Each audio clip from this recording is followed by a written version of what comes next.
Good morning. Today we'd like to talk to you a little bit about social distancing versus spiritual connection.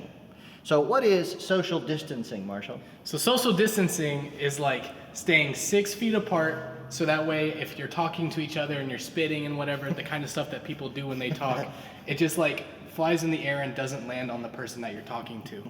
So it's just kind of making sure there's space for, like when you're at a high school dance, making room for Jesus, that kind of thing. Okay.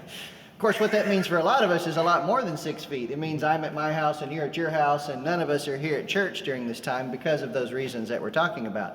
But what we want to stress is that social distancing doesn't have to also mean spiritual distance or psychological or emotional or relational distance. So we're going to talk a little bit this morning about how even during social distancing, we can still stay connected to other people. So one thing you might do is take your church directory and call someone in our congregation. Just check up on them, see how they're doing, make sure they don't need anything, or also just have a conversation. Tell them what's going on in your life, find out what's going on in there. So you could call someone that you already know, that's going to be our tendency, but you could also call someone in the church that you don't know.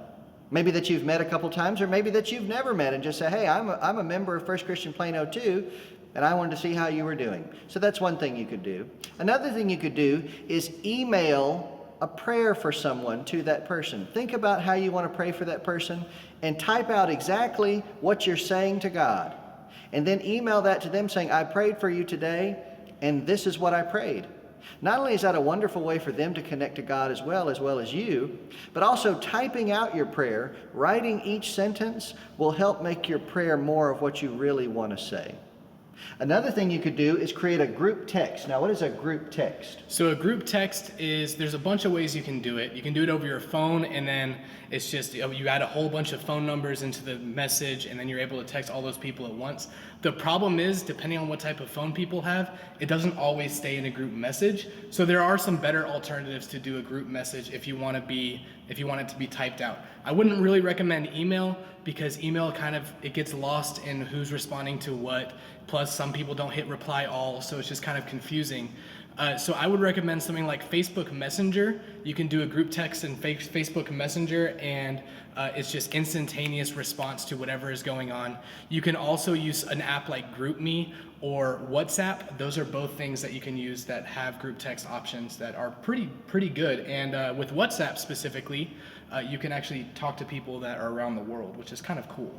And all of these things are free that you're talking about. You can sign up and create an account. Plus, I think the advantage of some of those instead of a group text is often if I'm in a group text with a few people and I don't happen to have all those phone numbers, then all I'll see is the number and I don't know who that is. Yeah. But on Facebook, it would tell you who it is. Sometimes it'll even have their picture. Yeah. So it's a much better way to stay connected to some of those people. So what are some other ways we could stay connected to other people during this time? Yeah, so if you want to do something like a video chat, if the person you're wanting to chat with has an iPhone and you have an iPhone as well, of course you can use FaceTime, which is Apple's video call system, and that's a really good system for, unfortunately, only if you have an iPhone, iPad, or a MacBook of some sort.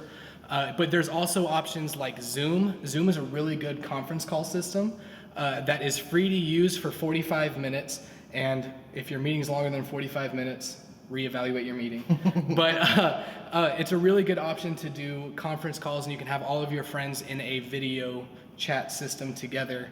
And there are many different ways you can have that set up. You could have it be where whoever's talking is biggest on your screen. You could also have it be to where everyone is just an equal size on your screen. And I mean, you can have up to, I don't remember off the top of my head the number, but I know you can at least have 50 people. I'm pretty sure for free. So if everyone's... Don't fact check me on that. So if everyone's equal size on the screen, I'm calling that the Brady Bunch. Now I'm dating myself, but that's what that would look like, right? Exactly, and we can all talk to each other. Yeah, okay. That's exactly what that would look like.